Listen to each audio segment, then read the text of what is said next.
Welcome back to Mommy's house. very, very special guest we have here with us today, who was a man who was very influential in my formative years as a young forming libertarian. Your commentary and journalism was very, very helpful to me in those days as a young college kid, not getting sucked into sort of the groupthink, and I was introduced to a lot of interesting thinkers on your show. Ladies and gentlemen, John Stossel joins us today. Thank you, John. You're not still in your formative years? I am. Oh, good point. I have to look at it that way. But you know, it's harder to change minds post 24. You've probably seen it. Once it locks in. I mean, yeah. You had a mind shift change, I think, from your early days to later on. But I find that if you catch that college age, when people start forming, I think I read Atlas Shrugged my last year in college, and then I remember feeling, wow, a nice shift, and it's lasted me till this day. And but who knows? You may be I may be a communist in 10 years. Here we go. It might happen, John. John, I wanted to start off today, just as somebody who's had such a long career in the traditional media space, going independent. As we look at the state of media today, the libertarian in me, and having watched your work over the years, often advocating for more choices. Obviously more freedom of speech, and the more options we have, the better. We've moved on past the point of having gatekeepers in legacy media and legacy journalism telling us what to think and controlling the information. But what do you think about the current state of affairs, where it feels like it's reached this threshold where there's almost no standards? We've lost our common set of facts. People can't have conversations anymore about what's going on in the world. And it seems like when there's such a saturation of information and distrust, things can fall apart too. I'm not making the case, obviously, for any sort of government getting involved, but what's your take on where things stand today, coming from the legacy media world to now? It's better and worse. Mm-hmm. It's certainly better in that when I was at ABC,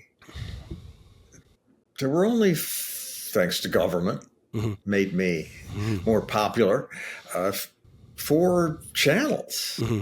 And I was a big star on the street, even if it was just people coming up and saying, "Oh, you're what's his name? Like your stuff." Mm-hmm. I had disproportionate influence thanks to government limiting cable TV. And they were just so smug around ABC. It was like, of course, everybody knows there needs to be abortion on demand and more gun laws. It was like talking to fish about water. It was the air they breathed, and that was a mixed metaphor. The water they swam in. So it's great that now we have choice and alternatives.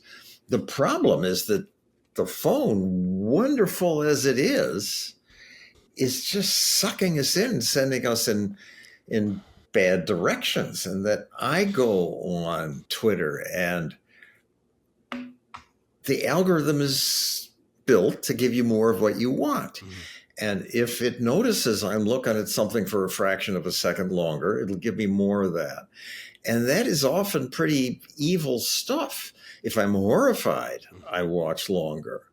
Mm-hmm. And you start to think that the whole world is filled with that. I mean, there's themes of kids getting beaten up, and you start to think it's happening everywhere. I remember when I first was having my epiphany that we were doing a disservice at ABC, and before I did the show Are We Scaring You to Death, we noticed that crime at the time was going down sharply, Giuliani years, and people didn't believe it. They thought crime was going up because the news media, which there were more now, of course, would cover every crime. And the crime in faraway places was now right in front. And you start to think it's happening everywhere. Old people were afraid to leave their homes because they just didn't have jobs that got them out of the house to see that, hey, it's not as bad as it seems when you consume media. Mm-hmm. And now I'm consuming all sorts of garbage on my feeds that, if I didn't know better, would frighten me to death. Yeah, I remember you were interviewed about the culture of ABC and what it was like. And one of the things you said that I thought was was resonant was they don't think they're liberal over there. That's the craziest thing about it. They think they're just the common sense, correct opinion. And so not even having that self-awareness was something you pointed out early and getting out of it. But it's interesting that you say, like, you one of the themes of your editorials and pieces over the years was that the reality is actually not what you think. And maybe there's a tendency in media to always exaggerate what's going on. And now social media has just poured fuel on that fire, where we're shown this warped reality in our Twitter feed of what's going on. And then there's an actual reality which perhaps is less alarming. But I think we're coming from the Jewish community, and post October 7th in our world, we're also seeing that things are getting worse in certain ways. So it's just hard to know and assess which things to be concerned about and which things are just concentrated in a warped algorithm that wants to make us feel a certain sense of urgency, you know?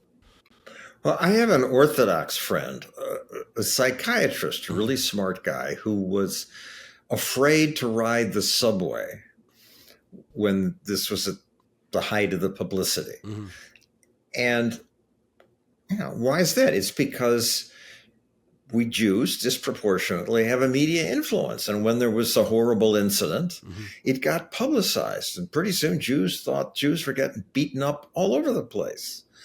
And it wasn't true. Mm-hmm. Right. So where do you draw, like, it's so hard to assess where we are in history, because there was a time where there were plenty of Jews, to make this comparison, in a secular, assimilated Germany where they were part of high society, and there was plenty of people on one side of the argument saying, don't be silly, it could never happen here. I'm a minister in the government, just making the claim that, don't be hysterical. And there were Jews that said, we got to get out of here. And I think I read on Wikipedia, like, we could talk about that in your personal background, that your family escaped before the war. So there was this debate, I imagine, being had at the time, and I don't know in a post-October 7th world where to assess where us as a Jewish community are in that space. Is the subway actually dangerous? Do we need to be mindful? There is a logical reason to hold that concern, no?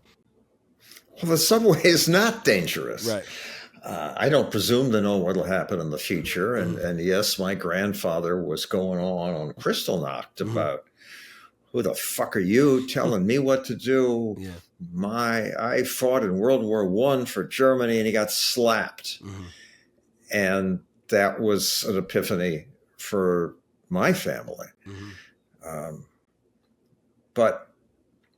And what's going to happen now with what's going on, I don't presume to know. Mm-hmm. Well, where do you go for your information, if not the news? Like, how do you assess what's safe and what's not? What are you listening to? I just tried to go to a lot of sources, and I still do. Though on my phone now, go to the Wall Street Journal and the New York Times.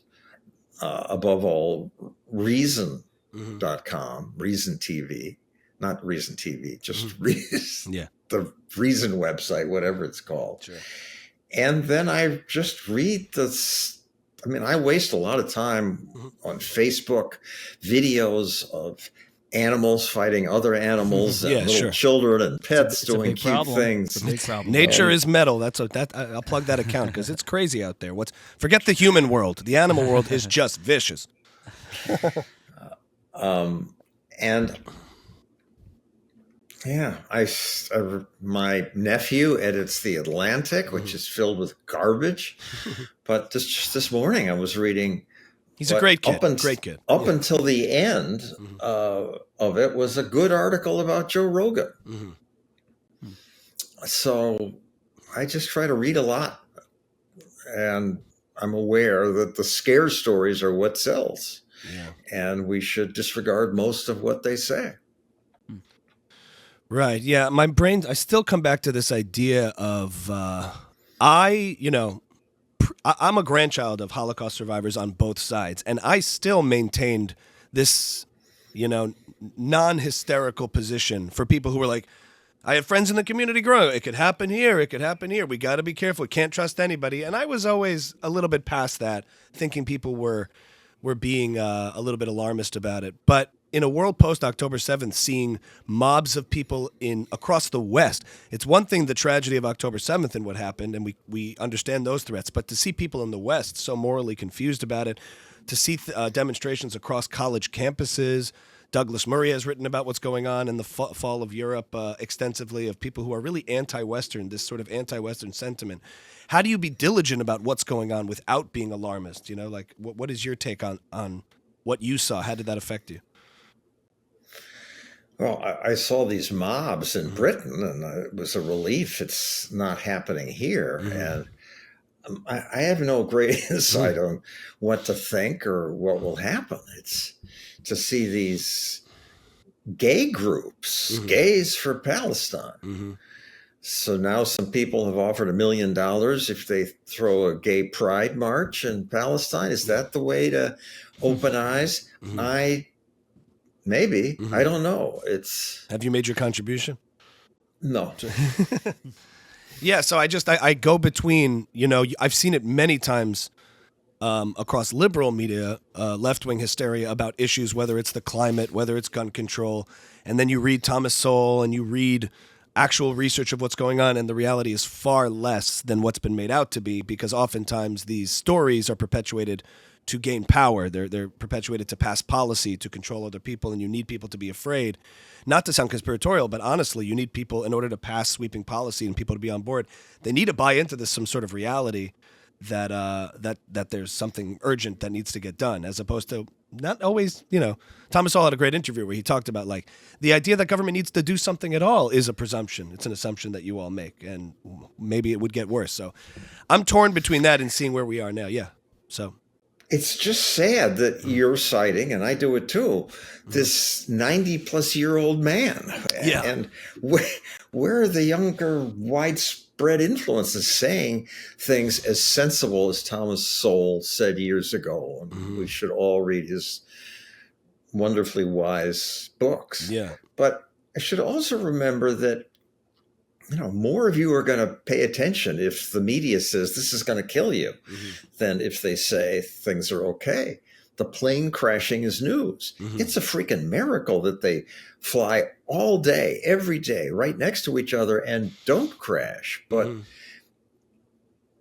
it's not news. And like climate change is a good example. What I discovered as a consumer reporter is that these researchers selling myths, and they were endless, the ones I've covered that turned out to be nothing, to the point that when climate change, which may be real, a real problem, and COVID happened, I just thought it was another scare.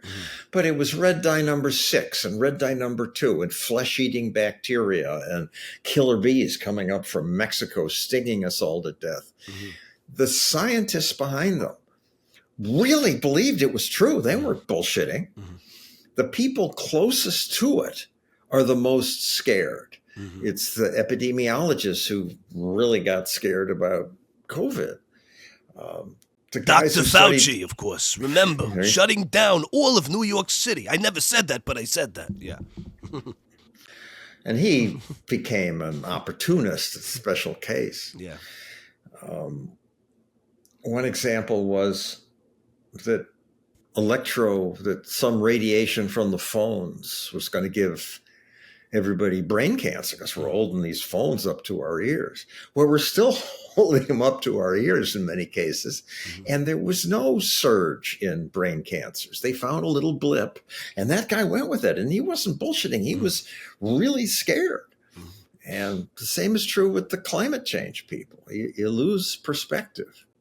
Yeah, I mean, I've read a lot of Alex Epstein was pretty influential for me in discovering sort of the climate change narrative and how to. I think he was. I think I discovered him actually on your show, and then I started watching all his early street videos. And we've been in touch. We'd love to have him on as well, talking about the difference. It's not that climate change isn't happening, but climate catastrophists are basing these things on speculative models, and they don't come true, as you just alluded to.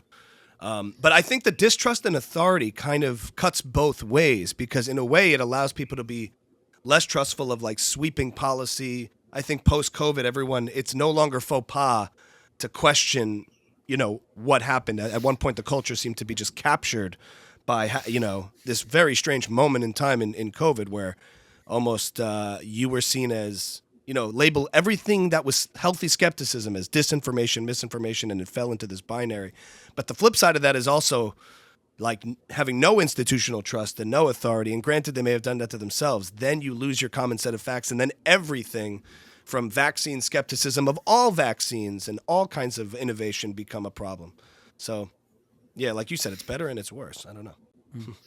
It upsets me on my Twitter feed to see the comments from people who, you still saying vaccines work? And they've been totally brainwashed in the other direction, and their feeds totally support them. And that's dangerous. On the other hand, people are sheep, and when they're scared, if the government comes out with some policy, most people will follow it, I think. Hey guys, thanks so much for watching. If you've made it this far, we want to let you know that Ami's House is now on Patreon. We love doing extra content, bonus footage with every episode. The best way to support us is to head on over to Patreon, become a guest, and support the show for $5 a month. If you like watching Ami cut me off, Patreon is Patreon.com/Ami's House for bonus content. Thanks so much for your support and become a guest. We cover a lot of, post-October 7th especially, like Jewish topics and our Jewish identity. I'm just curious a little about your personal background and connection to your Jewish identity. I read online that you weren't raised connected to your Jewish identity, but embraced it later in life. Could you talk a little bit about that and maybe how it's felt to you post-October 7th? Have things changed for you in your relationship to that? In other words, go ahead and offend all our Orthodox listeners. Do it, John. We're Orthodox. I can take it. Don't worry. I have your back. My parents came during the Depression, so before Hitler. They said they came here because the Depression was worse in Europe, and they had just graduated college. They were looking for economic opportunity here. They barely spoke English. They didn't have much money. They prospered here. My father built a factory that printed patterns on towels, which my mother was the artist for. So that's how we were able to afford a home in the suburbs of Chicago. They raised me in the Congregational church. Yeah, keep going. And I didn't much like it. I did what I was told. I was bored. I sang in the choir. They claimed they never hid that I was Jewish from me, but they said I just wasn't paying attention to what they said, which might have been true. But I made some comment one day, and my brother said, my older brother said, "What the fuck you think you are?" I had no idea. And when I confronted my parents, they said, "Well, we just don't believe in religion." And we joined the Congregational church because we were moved to this new country. We're trying to meet people in this new neighborhood. And that's where our friends were. And your friend Johnny Higgins was in the Congregational church. So I joined. My father never went. He thought all religion was baloney. And later, as I got a little more Jewish educated and married a Jewish woman and married into Michael Steinhardt's family, became more conscious of these things. I would ask my father, we just thought it was like pagan rites and never went to Hebrew school. My parents didn't believe in it. When he got Alzheimer's and we around our table were celebrating a Jewish holiday, saying Mao Tzur, suddenly he joined in to our shock. No idea he knew the words to any such song. That's my background. And some people who were raised Jewish said, well, in some ways you're more Jewish than I because you chose it. Yeah. And I mean, I don't go to temple, but I chose to, I discovered over time, I just had better relationships with Jewish people and Jewish women. My serious relationships turned out always to be with Jews, and I married a Jew.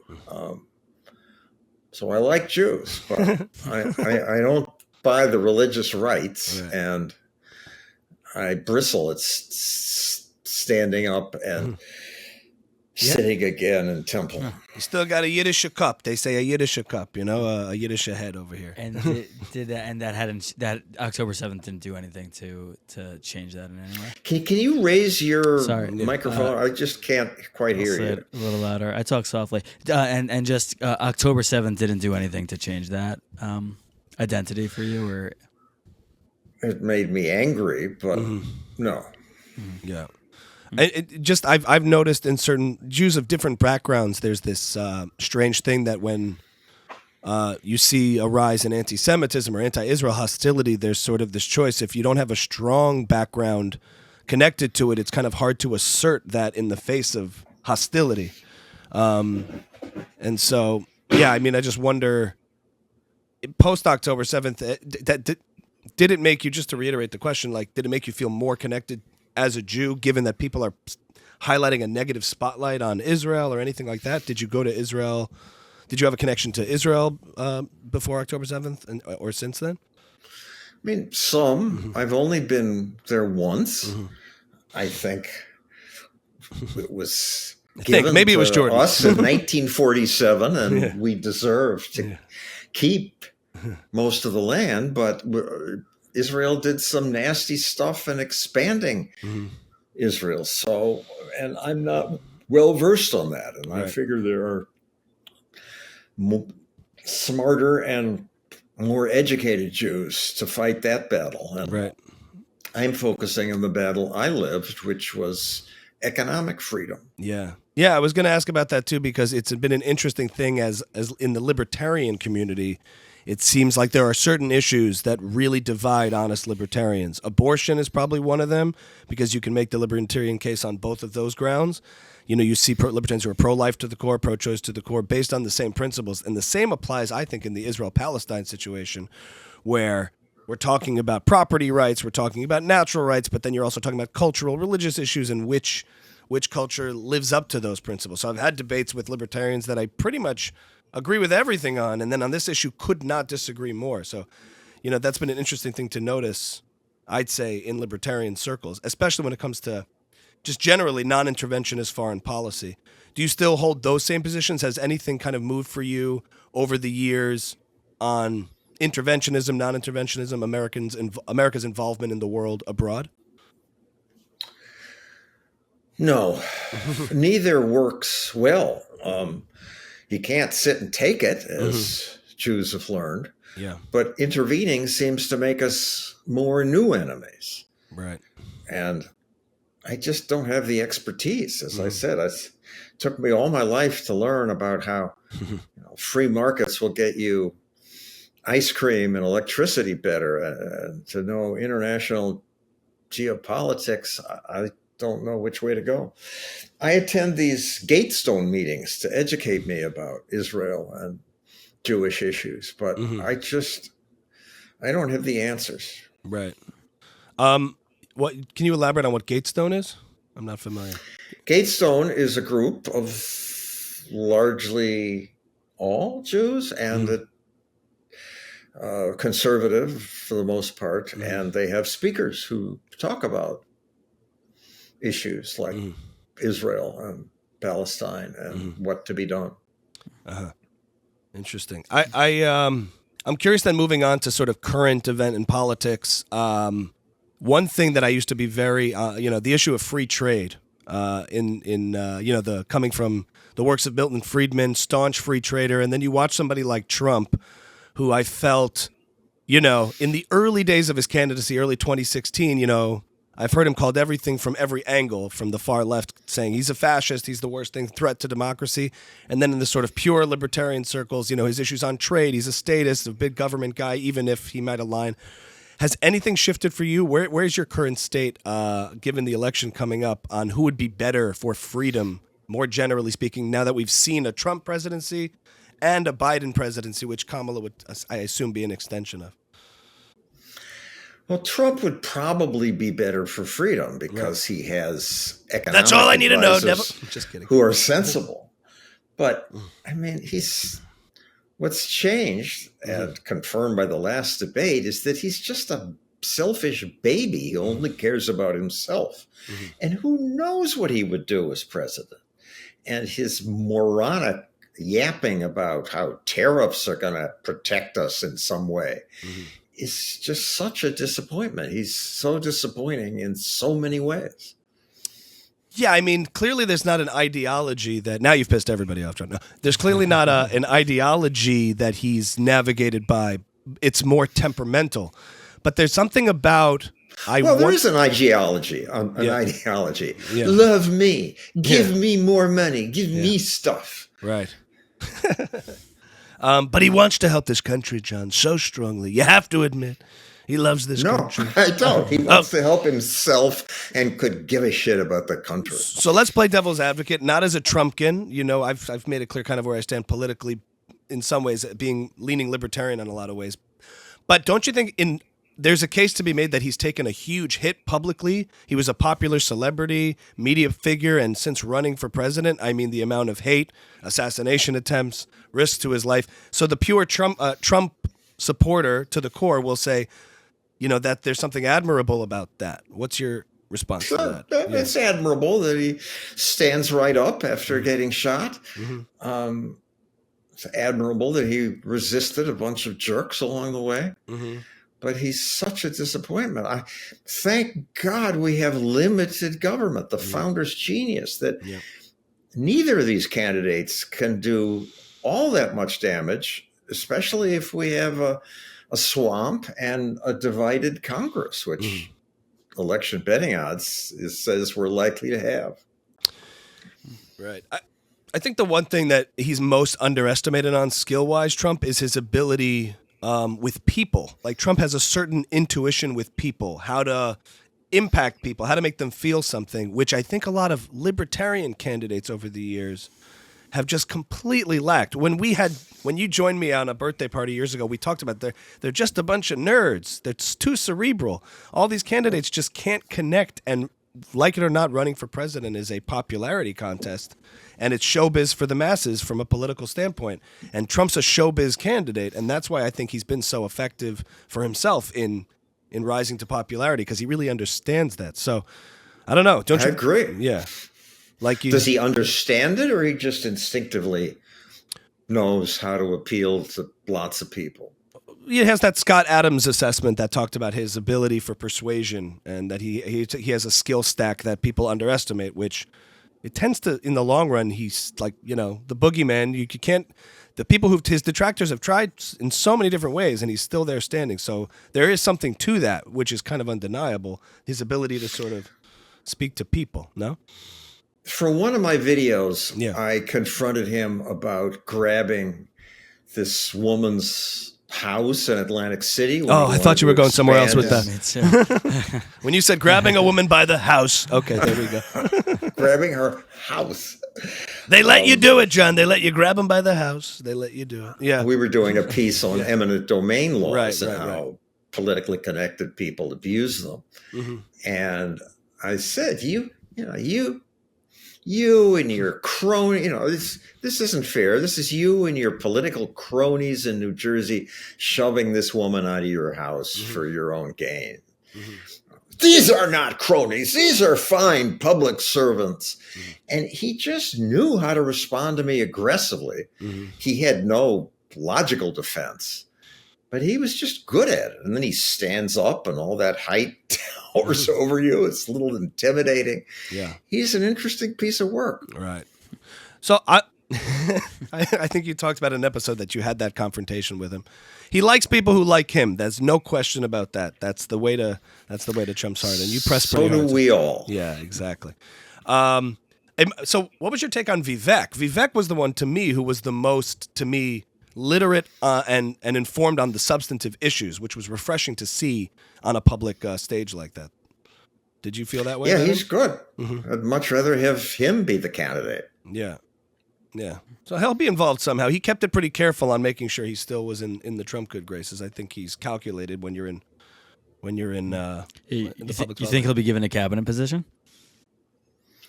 No clue. But I do think his name is Vivek. Vivek Ramapastrami. We love him so strongly. He won't. I don't think Trump cares to pronounce his name correctly either. So I don't know. I mean, temperamentally, you consider yourself an optimist, a pessimist, realist going into the future? Are people's distrust, to recap the conversation a little bit, the distrust of authority, the saturation of media, everything that's been going on? You know, I think on your show I heard Penn Jillette say, you know, people always think things are getting worse when they're actually getting better. And you look at Steven Pinker's work about the fact is the stats tell us a very different story than the algorithm. Where do you stand on the future going forward? You know. You've summed things up pretty well. I'm a natural pessimist. Right. I always saved money, being convinced that I was going to lose my job, or that the world was going to go to hell. I bought silver coins, thinking we'd have mass inflation, and only my dimes, quarters were going to be the only valid currency. I lost money on that one. I've been a pessimist. You're in a bunker right now, undisclosed location. But when you look at the data, yeah, things get better. Billions have been lifted out of poverty by the free markets that educated progressives hate. And we're living longer. We're living healthier lives. There are just fewer people living in miserable circumstances. For the most part, over time, things get better. We should celebrate that. Well, coming from a pessimist, you know, a pessimist like John Stossel telling you that things get better, that has an impact. Now there's more data available, and I look at that too. Over time, also fewer wars. Yeah. It's hard to think about that right now at this very moment. Yeah, it's hard now. Yeah. But then, over time, you have to look at the chart over time. So little dips and blips along the way, but a more peaceful society. What is next for you on the media landscape in terms of the stuff you're putting out? I mean, you're still doing pieces and stuff like that. We still release a video every Tuesday. They do get millions of views, though we can talk about what a view means on the internet these days. It's vastly different on YouTube and Facebook and TikTok. And I'm recruiting some young people to replace me. So if you know somebody who wants to be trained to be the next me, have them contact Stossel TV. Okay. I have one guy in mind. Do you ever miss being part of the big machine? You know, all the perks that go with it, all the notoriety, all that. Yeah, it was nice when I would get special treatment in restaurants and stores. Even if they were just saying, "Oh, you're what's his name," but it's nice that we have many more choices now. Yeah. Are you still in touch on a social level with colleagues through in and throughout, all across from ABC through Fox? Like, is there a community that's built that transcends political or intellectual divisions, just from being in the same grind and everyone kind of getting after the same sort of ambitions and goals to do what they do? I have a periodic poker game with some of the ABC people, all of whom were different politically. I was the lone non-leftist. But no, by and large, I was anxious. And when the other guys were going out for drinks after, I just kept working or went home. Like a good Jewish boy. Hey, you guys, the WASPy guys, go out there. I'm going to get to work on consumer reporting. Speaking of friendship, you told me a funny story once. You met Seinfeld on the Upper West Side at some party or something like that, and you were talking, and at one point he just goes, "You and I, we don't need more friends." We don't need more friends. John, I want to thank you for taking the time speaking with us today. It was really insightful to hear just about a little bit about your experience in the from the corporate media to being independent, and even though you claim to be a pessimist, those words at the end are nice to hear in the perspective of things. And I've always appreciated reporting for presenting the actual reality when we all can tend to buy into some of the it's hard. Hysteria. It's hard to believe you're a real pessimist because you haven't given up. You know, you're still trying. Well, so I feel I have to, because there's nobody else doing free market TV on these boring issues. Do you know Dave Smith? Dave Smith does it, but he just talks. He doesn't produce videos and interview economists. Right. You know, I was encouraged to see, I'm blanking on his name, Norwegian or guy on Bill Maher recently. Norberg. Johan Norberg. Swedish. And for Bill Maher, who's been off on climate change, for example, which was like a staunch position of like his left-wing side, bringing people on at least to be open to these conversations in a reasonable way. And you see videos from PragerU, the work you've done over the years. I wonder if the Gen Alpha generation, as they grow up and start to form opinions, start to see things a little closer to that. You never know, like, where the pendulum swings, and maybe there's a free to choose type of thing happening.